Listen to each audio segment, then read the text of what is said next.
Spot Peddlers. My old addiction. Fuck yes. All right, my name is Luis Romero. I am the Fuck Fentanyl guy. This is the Fuck Fentanyl podcast. Today I got my really fun and cool friend, Sydney. Hey, how's it going? Good. Sydney's actually recently became one of my models, and she got some. We're gonna do a little shoot after this, and I really like Sydney. She was actually kind of like couch surfing right here when we were doing one of my episodes with Talitha, and I got to talk to her, and I know she has a really interesting story, and I know she's really passionate about my brand. So Sydney, you want to just start us off? Like, how was your life growing up and all that? Yeah. So I will start off with I was addicted to fentanyl, heroin, meth, and Xanax. Ooh, all the fun stuff. Yeah, all the fun stuff. It's great. My new sobriety date is January 2nd of 2024. Oh, fuck yeah, here. You have the clapping. That's so awesome. Yeah, I'll be, no fronts, but I'll be coming up on 90 Days Clean and Sober on the 2nd of April. Oh, fuck yes. And yeah, I'm here to tell my story, and hopefully whoever's listening can find some type of like strength and hope in this. Yeah. Fuck yeah. Okay, so I guess like we'll start off like childhood. Yeah. Start us off. Yeah. So I'm only gonna be able to tell you like bits and pieces of my childhood just because. No, it's okay. I don't really remember much of it all, Yeah, for sure. But I was raised by my sweet grandparents. Okay. They raised my brother and I since we were like little gremlins, so probably like around like 4 to 6 years Little old. gremlins. Yeah. My grandfather started a pool service business, so Oh, he right was on. when he was a teenager and had some money, so Oh, cool. And yeah. it flourished, and he's still running it? he's still running it to this day. Oh, fuck yeah. Yeah, he's retired, but like my whole family pretty much works for him. Yeah, gotcha. Just family business. That's nice. Yeah, but his story is cool. I won't get into it, but Okay. he grew up like dirt poor and had a pretty abusive childhood and stuff, and then started that business, and now he's just like Oh, I love those. self-made. Self-made. Fuck Yeah. yes. Yeah, so he started the business. So like we had some money growing up. Mhm. I grew up in like what you would consider like a middle class family. Okay. My grandpa and my grandma were Jehovah's Witnesses, so they were very religious, and I remember going to church with them all the time. Yeah, very strict. Yeah. Is that the one where you can't celebrate holidays? Yeah. No Christmas? No Christmas, no Easter. Oh, like fuck. Happy Easter! Happy Easter! He is risen. Yeah. Wow, that's crazy. Yeah. Oh, that must suck. No birthdays. No birthdays too? No birthdays. I didn't have any birthdays growing up. I celebrated my first birthday when I turned 18. Oh, Yeah. fuck, dude. Yep. Oh my god, that must be so sad. Yeah. It sucked, like watching your friends, like celebrate Christmas and like their families together and pictures and stuff, but just, Yeah, and your family's like, nope. Yeah. We don't do that. They're like, you're sinning if you're celebrating Oh, holiday. Jesus. Yeah, Will they get pretty fucking much. mad about my clapping thing with celebrating clean time? Most likely, but like nobody, no one's gonna listen to it. Oh, good. On my family. Fuck it. Yeah. Okay, so Do all the clapping you want. Yes. So wow. Okay, so you grew up in Jehovah Witness. Mhm. Oof. Yeah. Rough. Yeah. Oof. Yeah. Yeah. It was like, it was a little forced. Oh, for sure. Like, obviously, like I was a kid, so like obviously they like forced me to go. Yeah. I think when, and I'll get into it in my story, but like when I got older, I like started to kind of like be like, no, fuck you, I'm not going to church. And by church they call it like Kingdom Hall of Jehovah's Witnesses, which is crazy. Like, oh fuck, the term. That is really crazy, man. It's like, oh, I'm gonna celebrate my fucking birthday. Yeah, fuck right? you guys. Motherfuckers.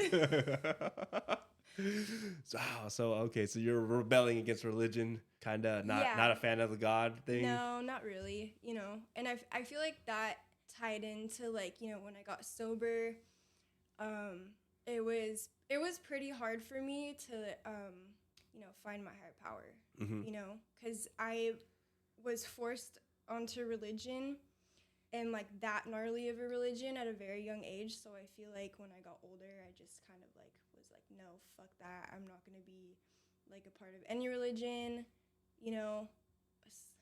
So yeah, for sure. But yeah, I was obviously forced to go to church with them, but when I got like into middle school, I just kind of completely stopped going, and I would like hide in my room if my grandpa asked me to go. I'd be like, you can't make me go. Right. Yeah, but both of them were super loving, and they were both like great, great parents, quote unquote. I loved my grandpa, but I do think, I still love my grandpa. But I do think I had more of a connection with my grandma. Okay. Like I was a mommy's girl 100%, and my grandma filled that role like quite perfectly. Yeah. So, and I love spending time with her. So I was by her side 24/7. She was pretty much my everything. Oh, nice. And she was really cool. She was a masseuse, and she was like super into like homeopathics and medicine and like herbs and like just like healing natural. Yeah. Natural healing. So, yeah. Nice. Yeah. Okay. Grandmas are awesome. Grandmas are awesome. Grandmas make the best cookies. That's for sure. Yes, they do. And everything else that involves food. Right. So they raised my brother and I because our mom and both of our dads were incarcerated. My brother and I have different dads. Okay. So they were both like gone, Yeah. My mom was in and out of prison up until I was about 14, and my dad was gone like a couple months before I was born. Okay. So your dad was out of the picture. He was out of, he was, he got locked up like probably like a couple months before I was born. So I never met him. Okay. I didn't even know what he looked like until I was like 18. Wow. Yeah. Shit. But so he was serving 18 years for attempted murder. Oh, wow. So big stint. Yeah. Got out, and he did good. He stayed out for like, I want to say like 3 years. And is currently doing 56 to life for second-degree murder. Oh, Jesus fucking Christ. Yeah. He got out of one stint and just went back for the other big one. Oof. Yeah, he was never in my life. I mean, I got to meet him when I was 18, and he took me to like lunch one time, and I think we got burgers, and it was fun, but that was the only time I ever hung out with him. Like he would call and text me and like check up on me. Yeah. I think part of it also was that I didn't really, I didn't put too much effort into knowing him. Oh yeah.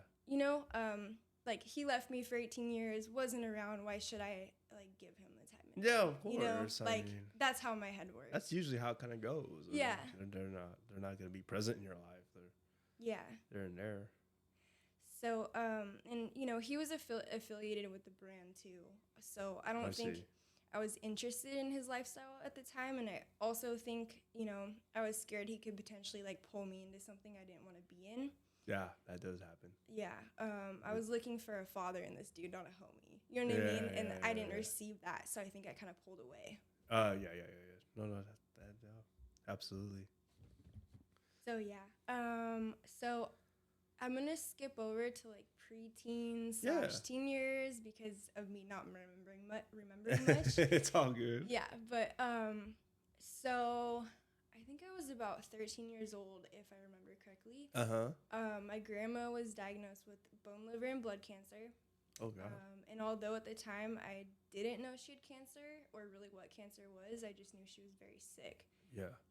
Because she went from like this healthy, glowing, like gorgeous 60-year-old woman to weighing 60 pounds all sucked up with yellow skin. Oh, wow. Over like a short period of time. Like, over like months. Oh, yeah. Jesus.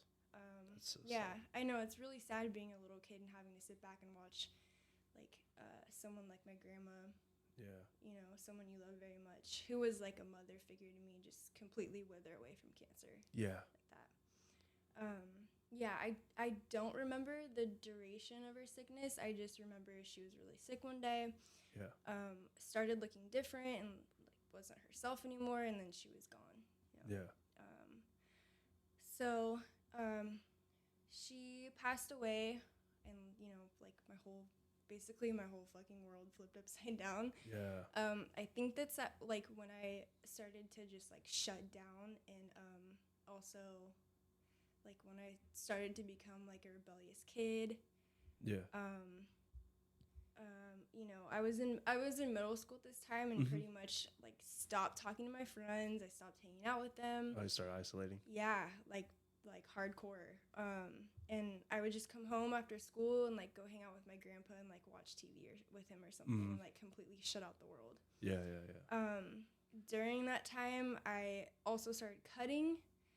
And I think it was definitely like a form of like, when you're like, I have like so many stuffed emotions, and like my grandpa was kind of like a turtle. Like he had like a hard shell, and like he's an amazing man, and like once you get to know him and talk to him, like he's very kind-hearted and soft, and like but he does not show emotion whatsoever. Okay. Like crying, strong and silent type. Probably twice. Like twice in my whole life I've ever seen him cry, and that was over my grandma's death. Yeah. He just probably felt like he had to be strong. Yeah, and but so yeah, I started cutting, and I think it was like more of an attention thing than like a cry for help of like anger. Yeah.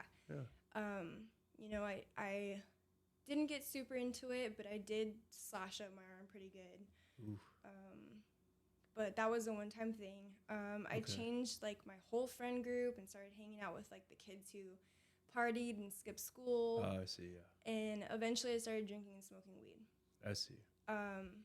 I used to love drinking. I drink at like parties and after school and on the weekends. Yeah. It became like my go-to thing when I was with my friends, but I never like had a problem with alcohol or got addicted to it. Okay. Yeah. Alcohol definitely helped me like socialize more, and it helps me have like more confidence around people. Yeah. But I feel like it didn't give me that like high or that like body head change that It's the same with me too. Yeah, right. That like we love from drugs. Yeah, we got validation from people. Right. We fit in. Yeah, we fit in. Yeah, exactly. Yeah. I feel that. So yeah. Around this time also, my mom got out of prison. Okay.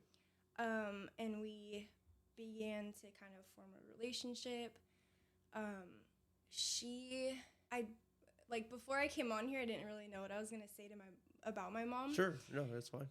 So I'm not gonna say like too much about her, but it's okay. I did get permission to say this. So okay. Yeah. But yeah, she got out, and I feel like to make up for lost time, she kind of treated me more like a friend than a daughter. Okay.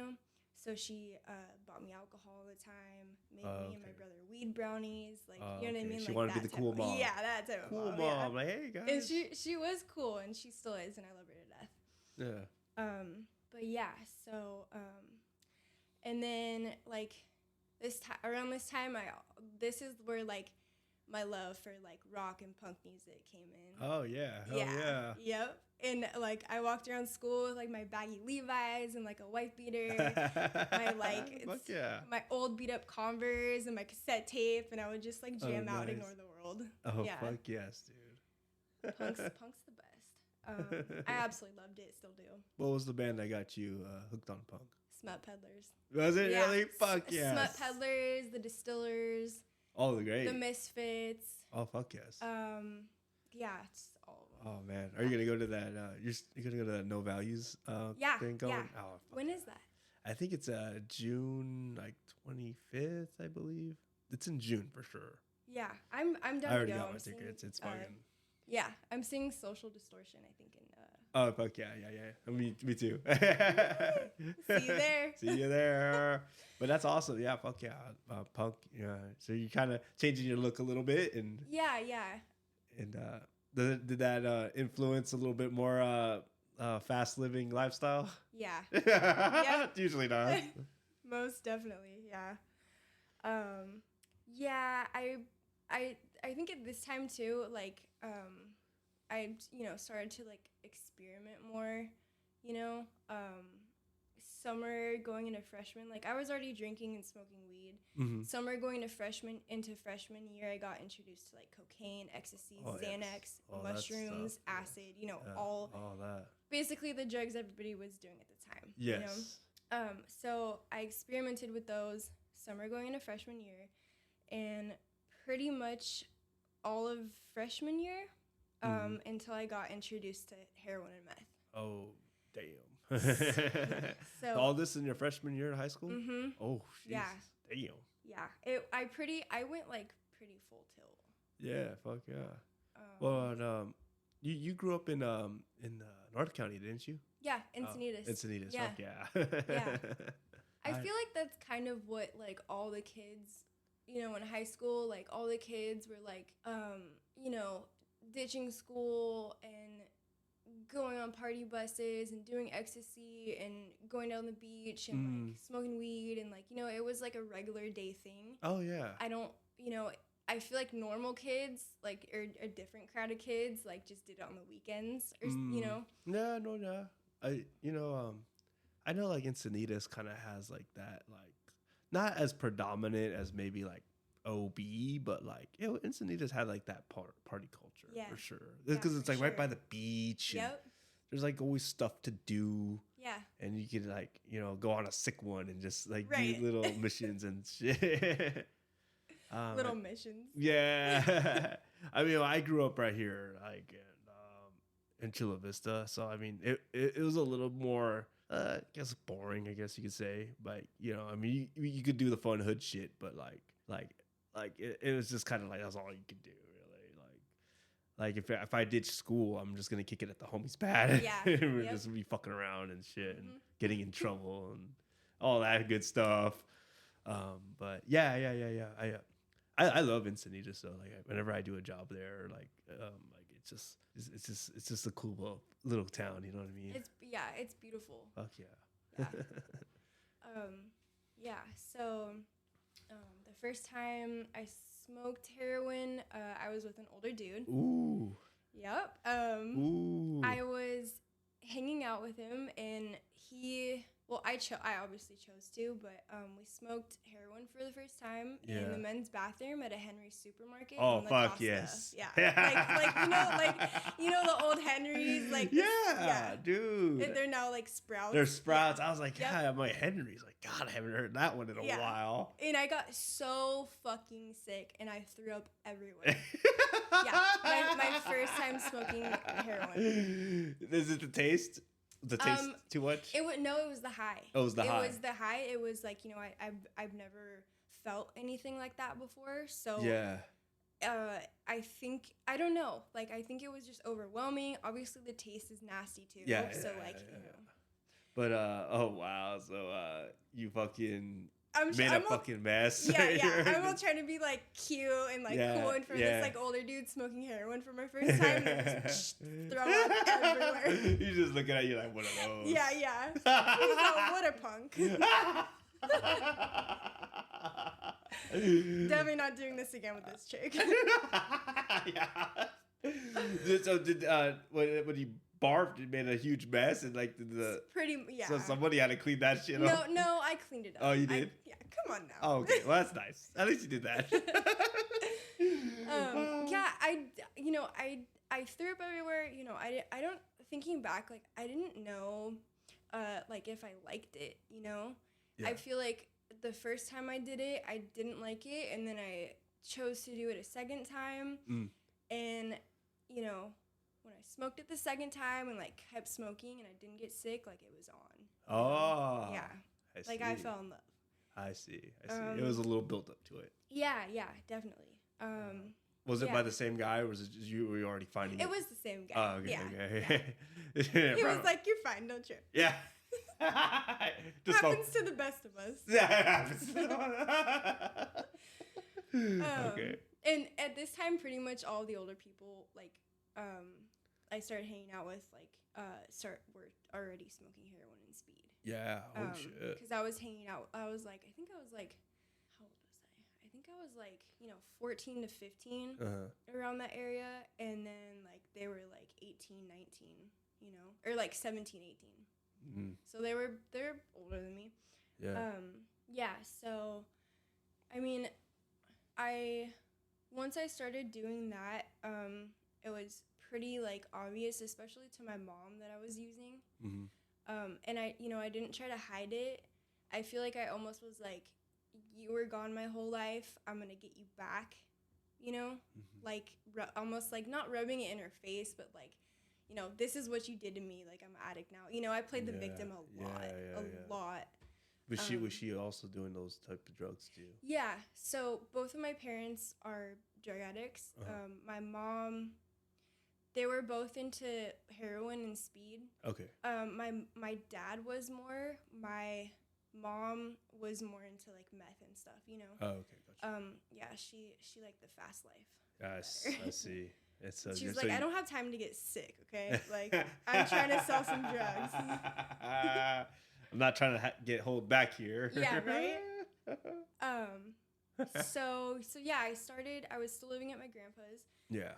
And I started running away from home because I didn't want to be, because I wanted to be around the drugs and I wanted to party. And that went on for about like 5 months, I think. Okay.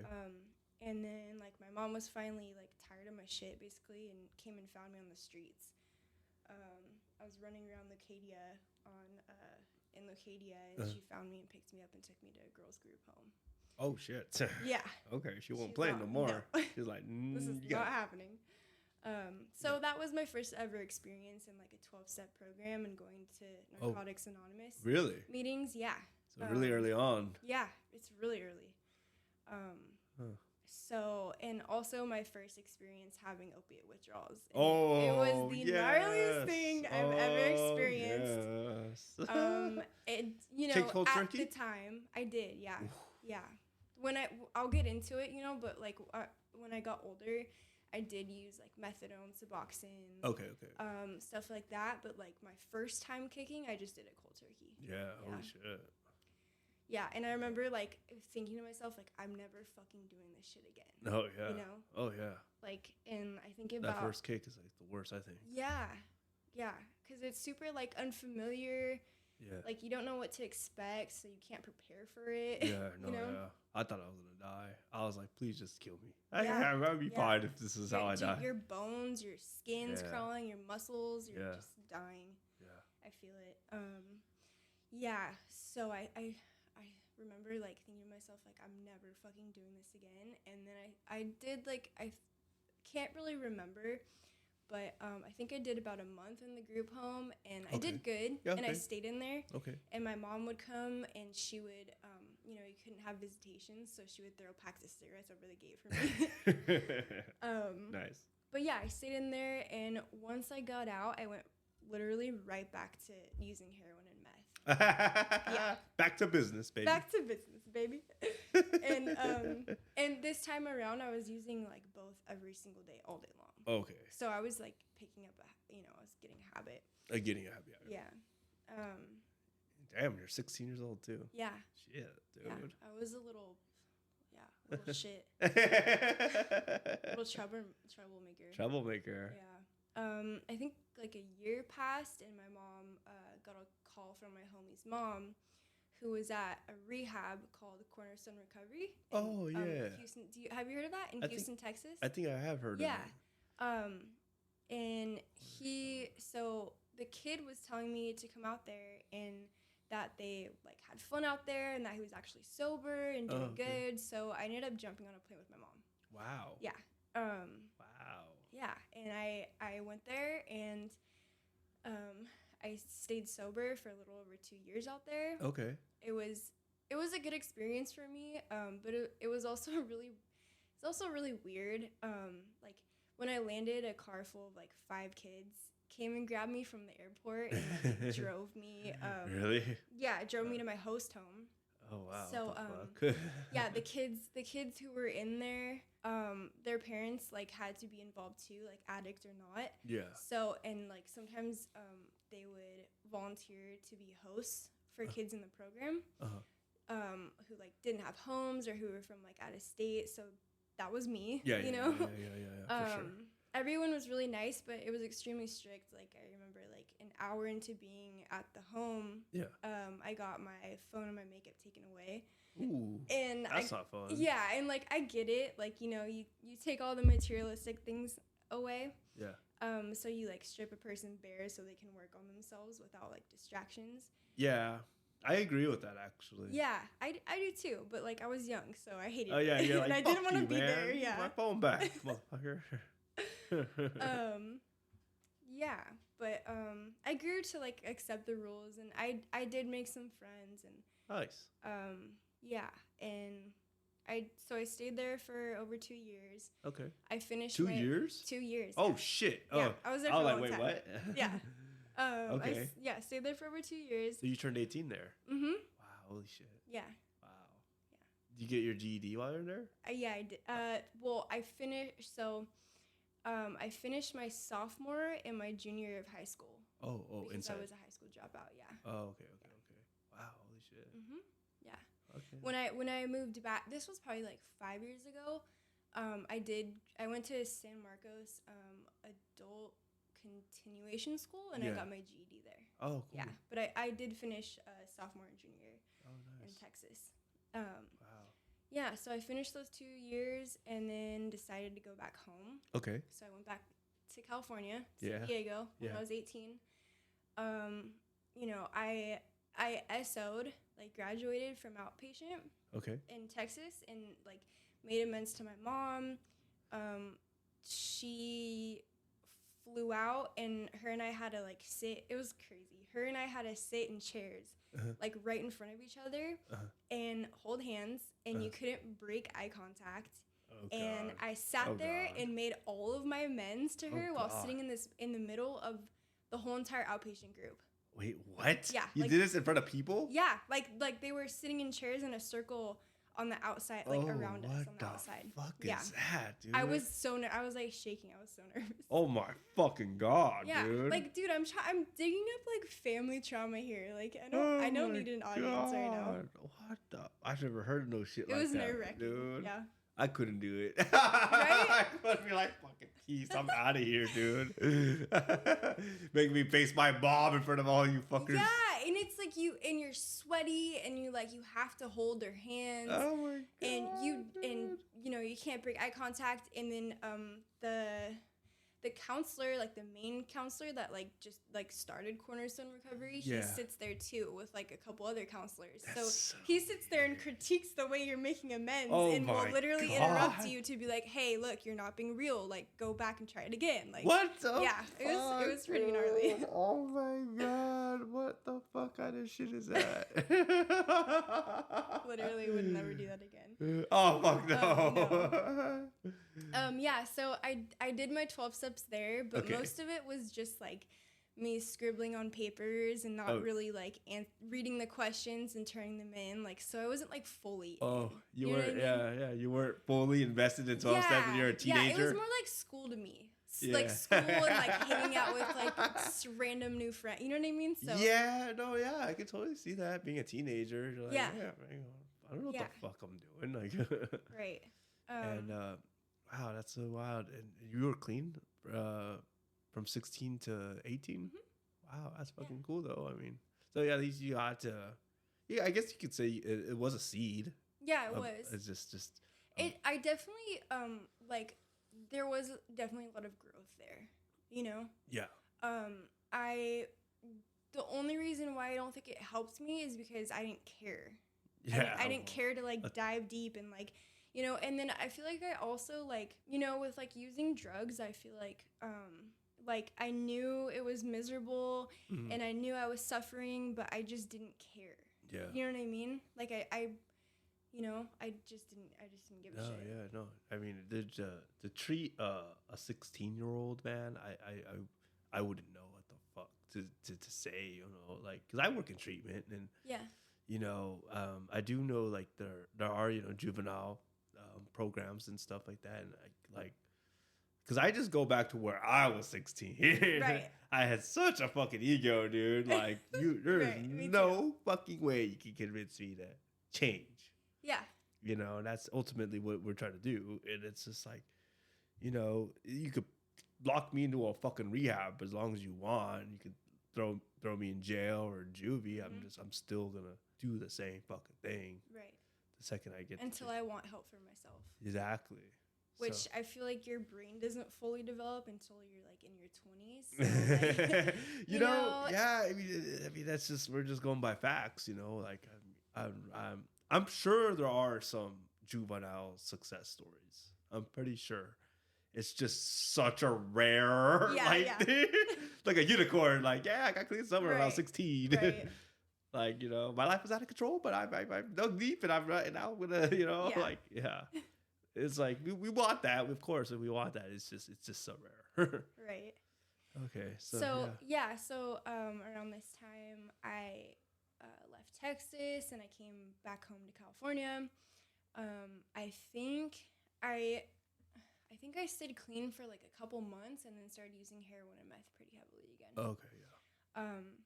And this time, you know, my story has a lot of relapses. Like I'm a chronic relapser, you know. Yeah. So this time around using heroin, I had someone shoot me up for the first time. Ooh. And then, you know, I learned how to do it myself pretty fast. Nice. I started selling heroin. You're a fast learner. Yeah. Right. I started selling heroin and like going down to TJ like pretty much every other day to pick up. Oh, no shit. Yeah, it's sketchy down there. Oh yes. Yeah. Wow. So what? So you're 20 when this was going on, or? No, I'm like 18. Yeah, you're still 18, going down to TJ. Yeah. Would you go by yourself? No, I would go with like dudes. I would. I mean, as sketchy. As sketchy as that is. Yeah. I mean, I feel like especially if you're using drugs and like that's the reason why you're going down there. You know? People. Like, people will tend to take advantage of that. Yep. And especially if you're a chick going down there, you know. Yeah, like a white girl. Like, yeah, a white girl, there, and like, then I had my blonde hair. Yeah. I like scream like couple guys might take advantage of that. So yeah, okay. So you're going down TJ, doing that whole thing, and was there any moment that you just felt like I'm going too far with this, or you just rocking and rolling? No. I mean, you know, like, there were definitely like times, you know,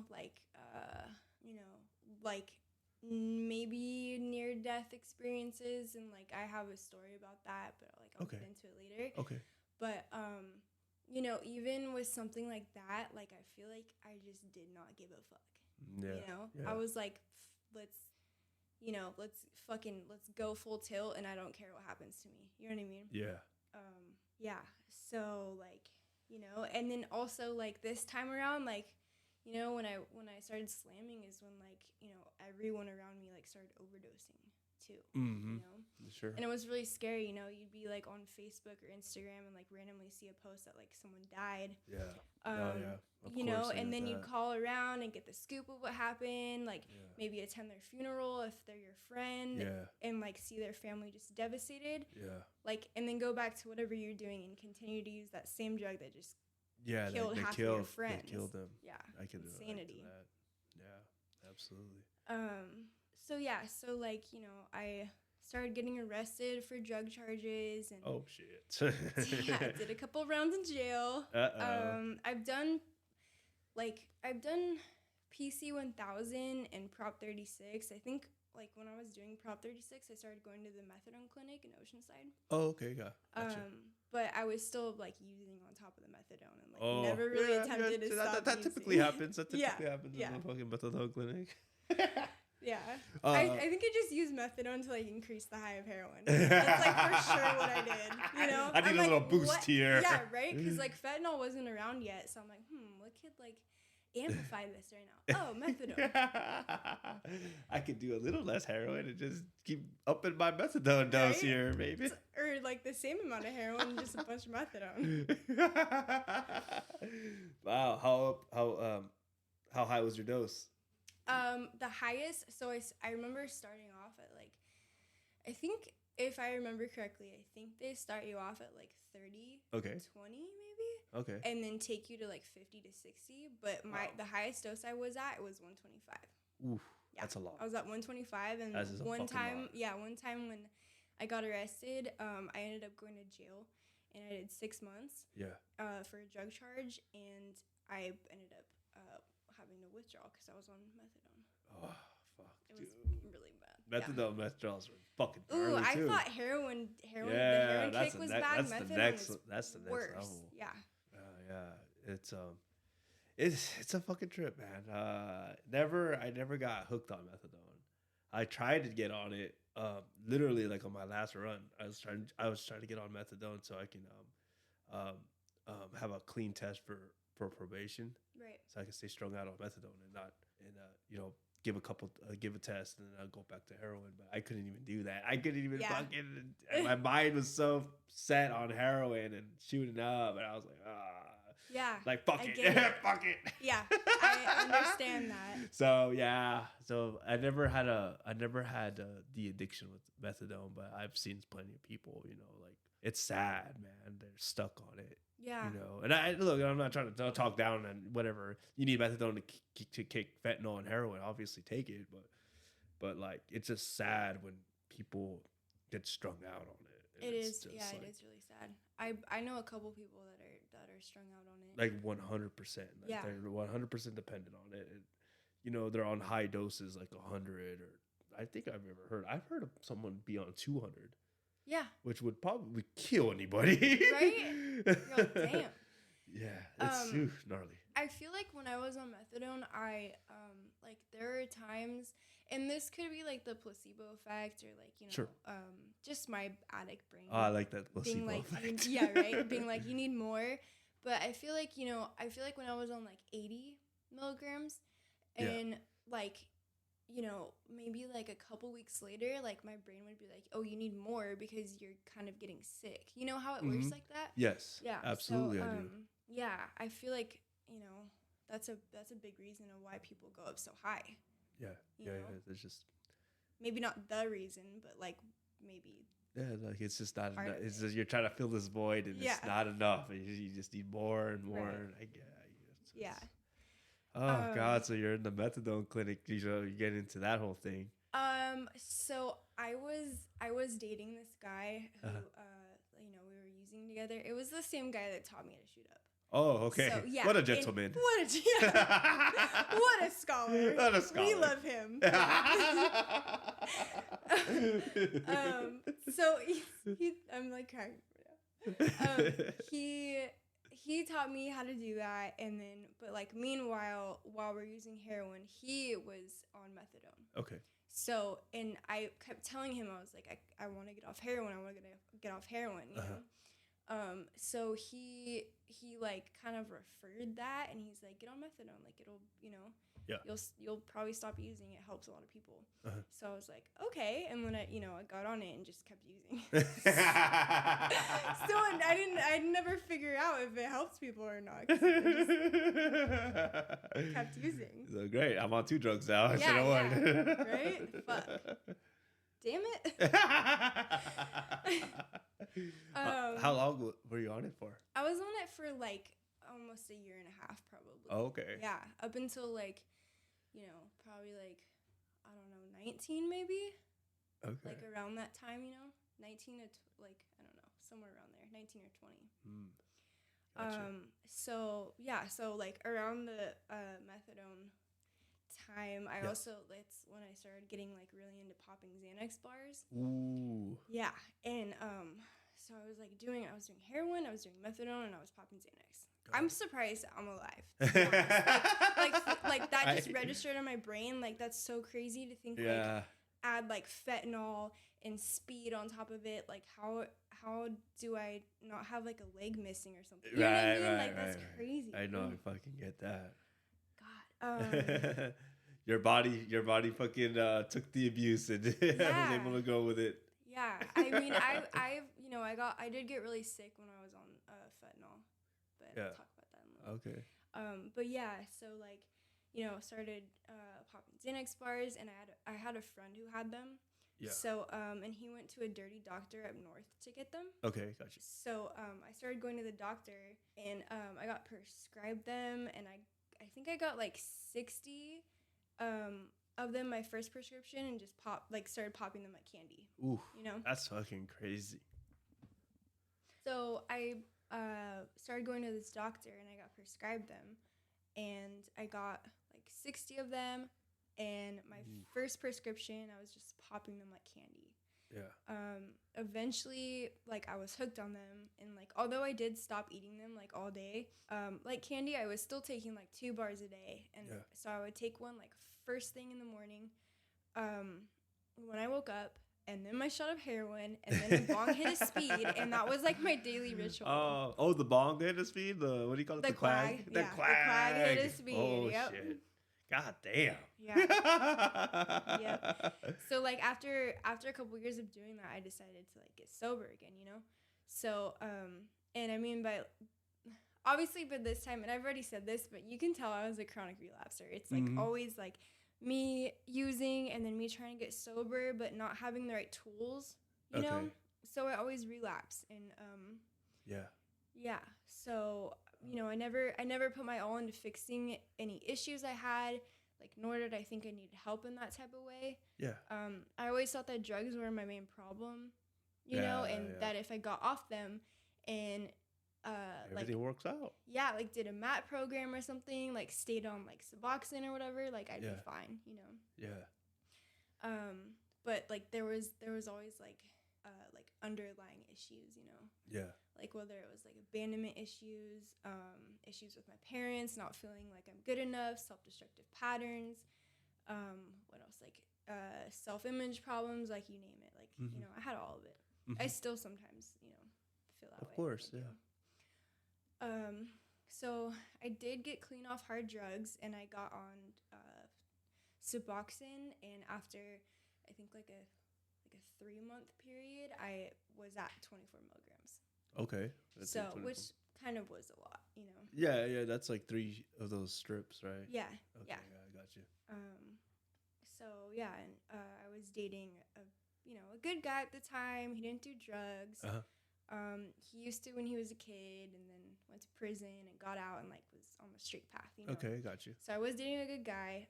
I had stayed clean off hard drugs for about 2 years. Okay. I feel like everything was like 2 years.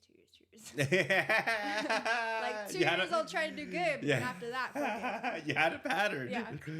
But like duly noted. Right, but in that 2 years, like I was still smoking weed and drinking. Oh, okay. You know? Okay. And taking my Xanax prescription. So you know, the dirty prescription, right? Right. The dirty doctor prescription. The dirty doctor. The dirty doctor. Dr. Feelgood. Dr. Feelgood, yes. I love that. Fuck yeah. So I like, you know, and so I dated him for 2 years, did the dance for 2 years. Like obviously still smoked weed and drank and took my Xanax, but I remember something I did. It was New Year's, and I was with him, and we went down to the beach or whatever.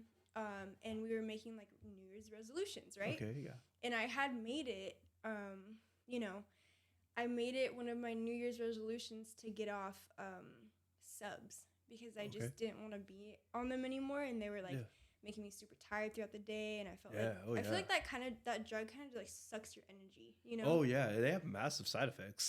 Yeah. It's not like you're regularly living. You're doing maintenance. Right. Yeah. Like zombie. Kind of like that. No, for sure. So I made that my New Year's resolution. I got off subs all by myself. Wow. No doctor, counseling. Wow. Counselor like monitoring me. Wow. Yeah, I did That's good. hard. I did good, and then I relapsed. So, like, right after.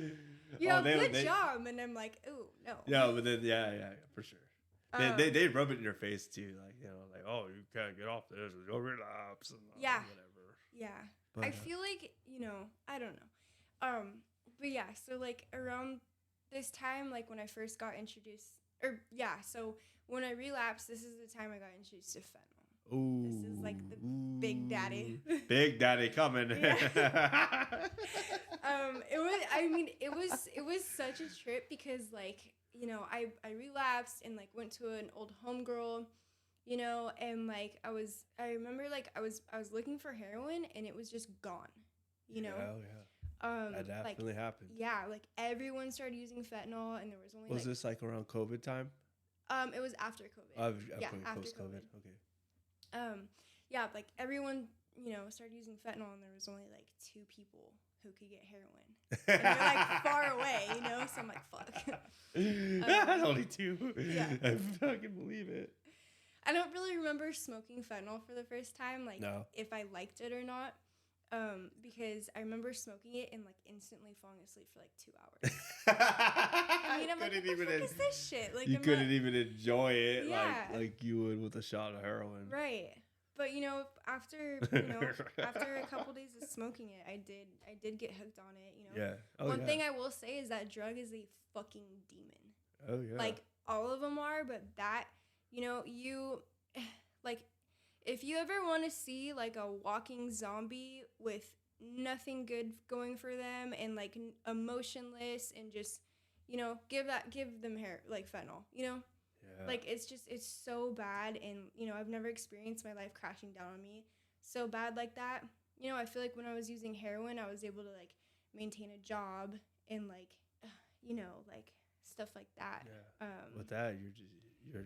Yeah, my hygiene, my job, my car payments. You know, like I was a little shady fuck, and I would like lie, cheat, and steal, and you know, rob. But like this drug, like I lost literally everything I worked so hard to have. Yeah. You know. This sucks the life out of you. Yeah, it really does. It's a trip. Yeah, and it happened so fast, you know. Oh yeah. Yeah. So yeah, but you know, within like the first month of using, I lost my apartment. I worked like so hard to have. I lost my car. I lost my job.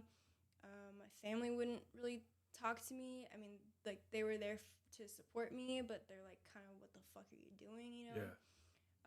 And my family is the most important thing to me, you know? Like, above friends, above anything else, like, my family's right up there. You know, I was living out of hotel rooms and trap houses my first week of using fentanyl. Jesus. Yeah. So it was right to it. So, yeah, I was just, like hooked, you know?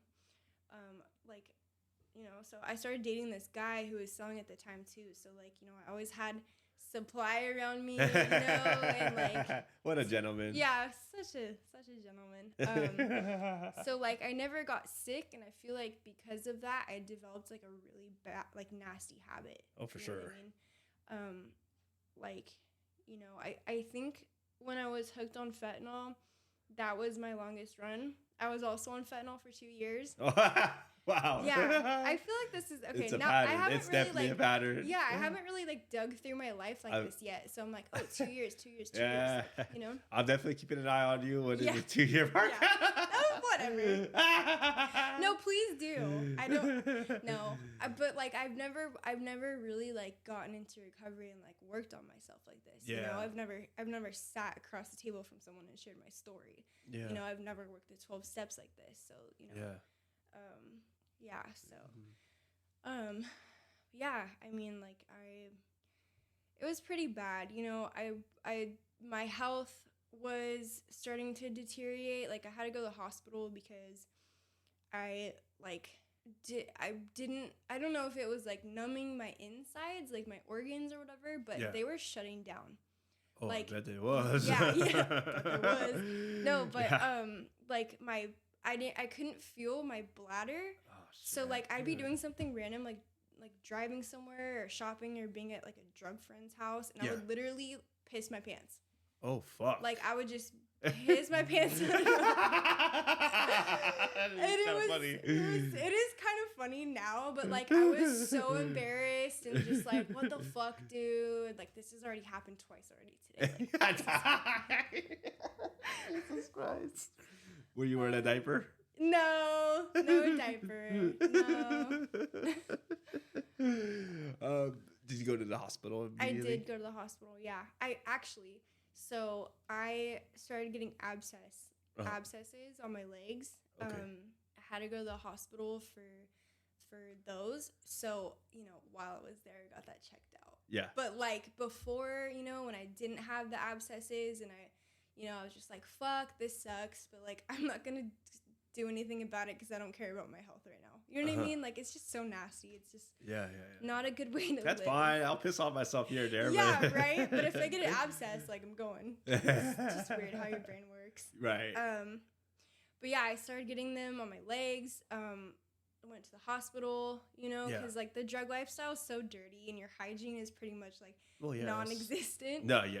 It's in the back burner. Yeah, right? So like, I have these wounds on my legs and, is the very first one I ever got ended up turning into MRSA. Oh, and it started eating my flesh from the outside in. And it took probably over like a month to heal. Oh, Jesus. And Christ. like, I'll show you after. Okay, yeah. The scar. Yeah. But yeah, it was bad, like I think towards the end of my fentanyl use, I was homeless running around downtown San Diego. Yeah. I lived in this house down there that got shot up one night. And like literally sprayed with bullets because I think some people had like beef with the dude. Maybe I don't know. He was like this older gay dude, and he would have like all these crazy sex parties, like weird shit, like always playing porn on his TVs. Oh yeah. And he would have like 3 TVs in his bedroom, like just weirdo shit. What a mean? fantastic gentleman. Why am I here? But like I remember like because I was living there with my like another ex at the time. And like I would see like all these like almost like younger boys, like I don't know, 19, 20, I feel like, like a couple of them at least. Yeah. And I'd be like, this dude's sick as fuck. Yeah. But I'm still gonna stay here because I can get high here. You know what I mean? Like, that's the way my brain works. That's a relatable thing. I mean, for sure. Like, oh, this is totally sketchy. You, I'm not looking. Yeah. Look this way. Yeah. Look at my corner right here. Oh my God. But yeah, it was just a crazy experience, and I bring that up because like looking back, like what we were talking about earlier about like the near death experiences and just not caring and not giving a shit. Yeah, like I'm like, damn, I put myself through so many near death experiences, and like during those times, like I didn't care to get out. Yeah. You know what I mean? Yeah. Kind of like that's life type situation, you know? Yeah. I'll come hang out here at this weird gay guy's fucking house, and we'll get sprayed up by bullets. And like, somebody shoots up the house, and I was just like standing there, like not even like, I feel like just hitting it still, like straight up. I feel like a normal person would be like, oh, I'm calling the cops, or I'm gonna run and hide, or like, what the fuck's going on? I'm just standing there, Yeah. Like it's the norm. Yeah. Fucking psycho, dude. But yeah, so that's kind of like, and sorry if like, sorry. Yeah, you're good. I feel like, I can't, it's weird. I feel like there's a lot of blockage in my memory, and like I can't really. Oh, no, you're good. You got plenty of. Okay, cool. You got plenty going on in there. Is that supposed to mean something? Take it as you like. Shit. So yeah, I think like, okay, I'll say like a couple. After the 2 years of using fentanyl, one day I hit my mom and I asked her to help me detox. Okay. Right? And she said she would help me. I ended up going back to her house, and it took me like a month and a week to withdraw from fentanyl, and it was the most painful experience ever. I thought methadone was bad until I detoxed off. Now we're at the next level here. Yeah. Oh my God. I feel like it's like the best way I can describe it is like kicking heroin, methadone, like in Suboxone together. Ooh. Yeah. And like some people are like, oh yeah, I kicked fentanyl, but I kicked it for like a week or something like that. Yeah. What? That's crazy. It took me a month and a week. Oh yeah, my buddy, before he got locked up, I think this was God, because he's been in and out of my life. But I think it was like the second to last time he was telling me that he had a really high fentanyl use tolerance and all that, Yeah. and he told me it was the fucking worst. Like Yeah. he literally was like, I thought that was it. I thought, you know, he was sweating profusely, like he needed medical attention. And Yeah. like it was gnarly, dude.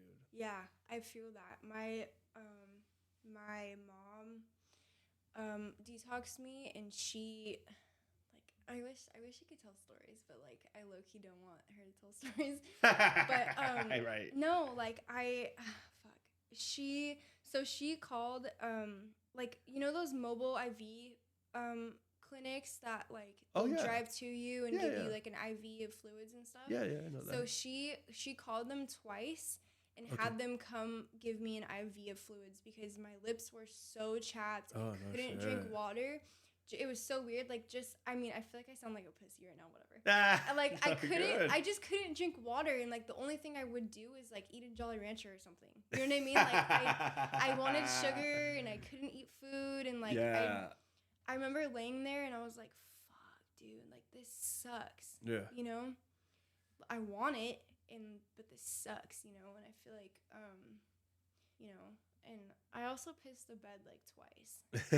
Yeah, I did. That problem was still going on. That problem was still going on, and but like, because I couldn't really, I mean, any other person would be like, yeah, I was able to get up and use the bathroom, and I'm like, no, I was too sick, so I laid in bed and just pissed the bed.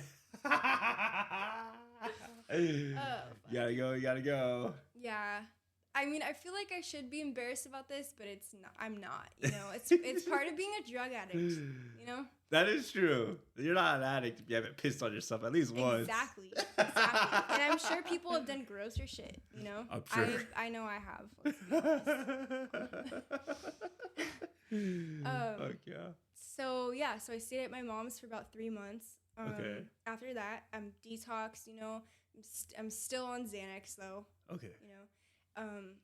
Still on Xanax. I got on Suboxone again. Okay. But I did have 3 months clean. Okay. And my mom helped me find the Dollface Club Sober Living. Oh wow! Yay! In which I'm still currently living at. Nice. But yeah, I love it there. That's awesome. I went into the DFC house still on my prescription Xanax bars. Yeah. But I was sober from everything else. Okay. I think for me, Xanax was like my very last crutch. And I also think throughout time, I started to kind of believe like I actually needed them. And I was really reluctant to get off them. That's a really hard drug to get off. It is. I was, you know, and I'm off them now. And I'll tell you about that in a little, but like, I had Clea, you know, can I say her name on here? Yeah, I don't give a shit. Yeah. The Dollface Club manager, at the sober living owner telling me like I needed to start winning off of them. Okay. And I told her I would, but I never did, and I ended up relapsing. You know. I see. Yeah. So I went back out because I had issues with my dude, and he went back to prison. Okay. You know, my ex, and I didn't know how to deal with that, so I relapsed on speed and heroin after 7 months clean. Damn, that's a cocktail right there. Yeah, and I had stopped taking my subs, because like, you know, what heroin addict is gonna go relapse on heroin and stay on Suboxone, you know? Yeah, right. So did that, and then I think it was like my 4th day. I overdosed on heroin that had fentanyl in it. Oh fuck, dude. So yeah, it was really scary. All this was going on when you're at the sober living? So no, I was at the sober living and I relapsed and I just left. Oh, okay. Yeah, I went to go do my thing. Yeah. On a mission. On a mission. Here we go. No, but that was scary, you know?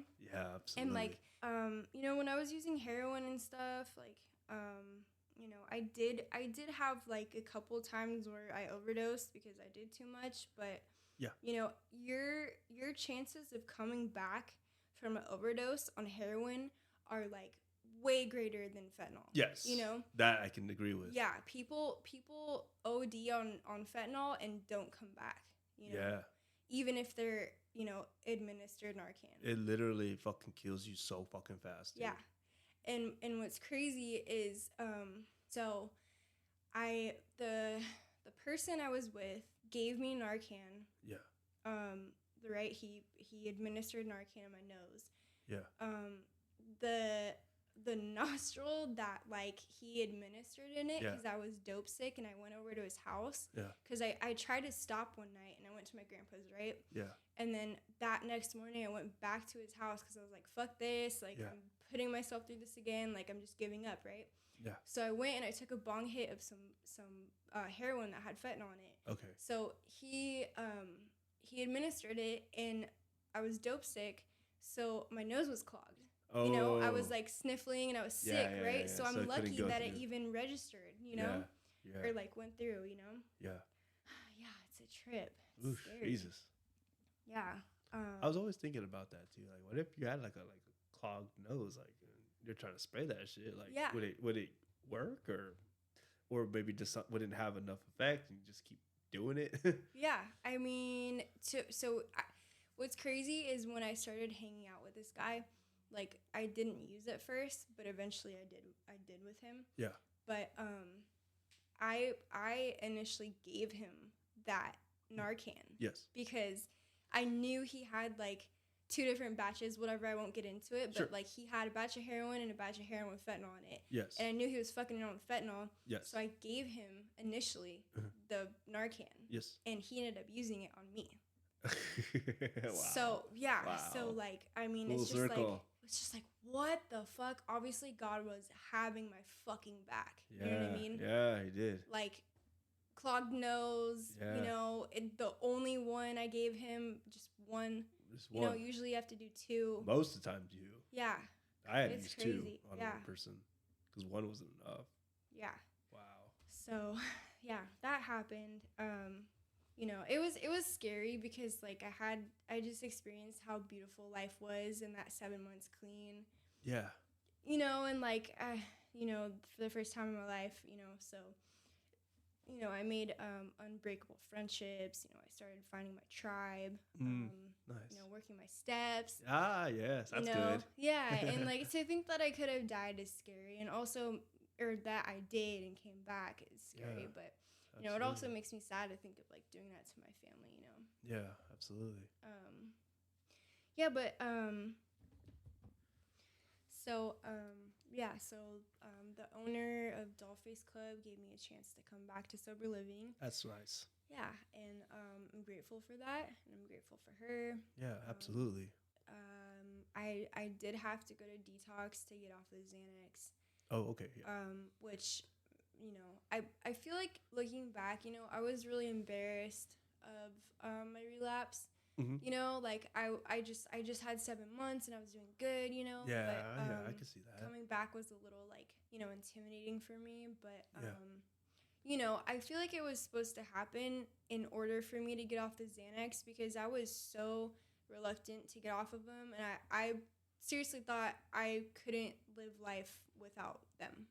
Pills. Yeah. Because, you know, it makes your brain, you know, it tells your brain, like, everything's okay. So you don't have, like, anxiety that often, social anxiety, which I struggle with a lot. Me too. Yeah.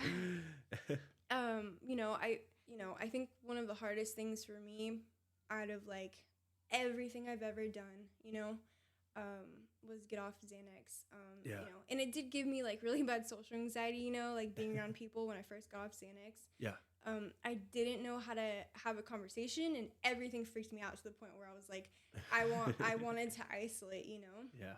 Like, going to NA meetings, I would, like, have to get up at least twice during the meeting because I was literally, like, trembling in my chair and, like, shaking and sweating and, like, looking down at the floor and, like, couldn't look people in the eyes. Yeah. But, like, you know, I still get anxiety like that, but it's not nearly as bad. It's mainly when I get introduced to new people. Okay, gotcha. It's like a new face, you know? It's like, whoa, this is new information. Yeah, You need to process. Yeah. You know, and I feel like it's like fear of being, you know, of judgment too. Sure. Yeah, so I went to detox for a month. Wow, whole month? A whole month. Yeah. God damn. Yeah, I went to San Diego Detox. Oh, right on. Yeah. Oh, yeah, I know that spot. Yeah. Fuck yes. Yeah, getting off Xanax was pretty gnarly too.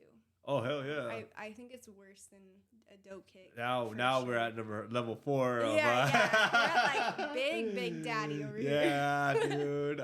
No, because look, Xanax is the only fucking drug. Benzodiazepine, whatever the fuck it's called, is the only drug that can kill you. Like, or alcohol. Alcohol and that drug are the only 2 drugs that it turns your brain to mush. Yeah.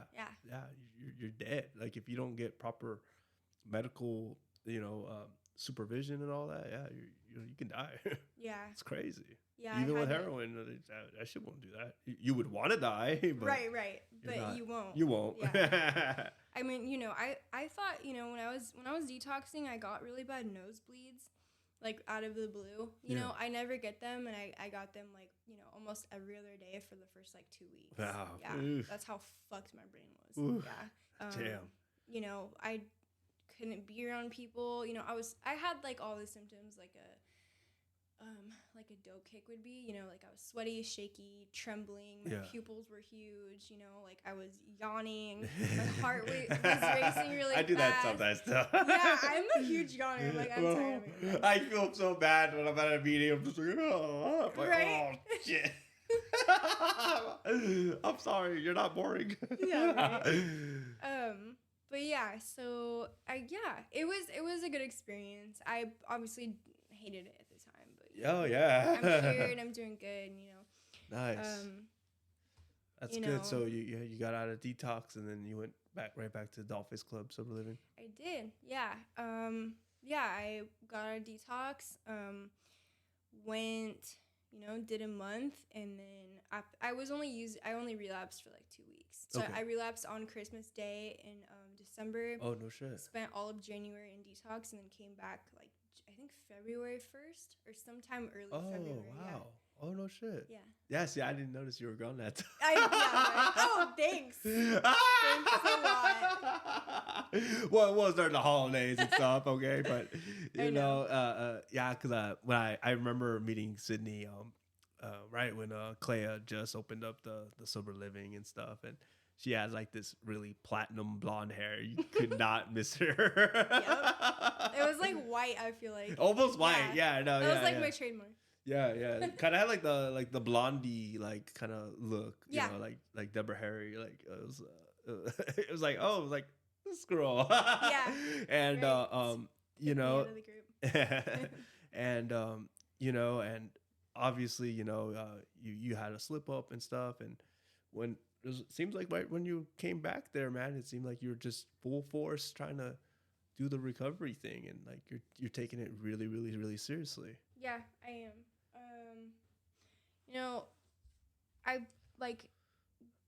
I feel like growing up and like going through life and going through the things I did, like, I was a smart girl and I was a hard lover and very empathetic person. I think I got let down a lot. Yeah. And I got abandoned and like, I didn't know how to deal with it. Yeah. So like, I've never had the correct tools in life to go through grief or pain or sadness or depression, anxiety, like traumatic events, Yeah. I've always had to numb those experiences out with drugs because it was the only way I knew how to be normal, Yeah.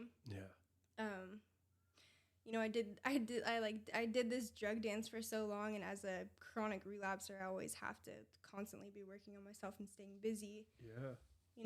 Absolutely. So, I would get clean because I didn't want to be sick and tired and hungry and miserable and lonely, but like I never actually did the work to stay sober. Yeah. Go to meetings, find a sponsor at that meeting. Yeah. Find your support group, find your tribe. Yeah. I have my tribe today, which is awesome. They're like my family. Do your steps, work your steps. Yeah. Go through the guidebook with your sponsor, Yeah. Keep going to meetings, like attend social functions and, find your God, That was really, really hard. I said that earlier, but that was really hard for me to find. Absolutely. Yeah. It was a struggle for me as well. Yeah, I feel it. Yeah. But came back to sober living, and I've been clean and sober ever since. I'm very grateful. Fuck and yeah, I'm, dude. No fronts, but I'm never going back. And this is you know, this is, you know, to any like newcomer or to the person who is like still struggling with addiction, like you can do this. And I promise this will get better. You just have to, you know, you just have to want a better life for yourself, and you have to have the courage to like eat some humble pie and like, you know, ask for help, you know. It starts with asking for help. It does. Well, it starts for like, you know, it starts with like recognizing you have a problem, you know, admitting it, but like gotta ask for help, you know. That was like my main that was one of my main issues. Reach out.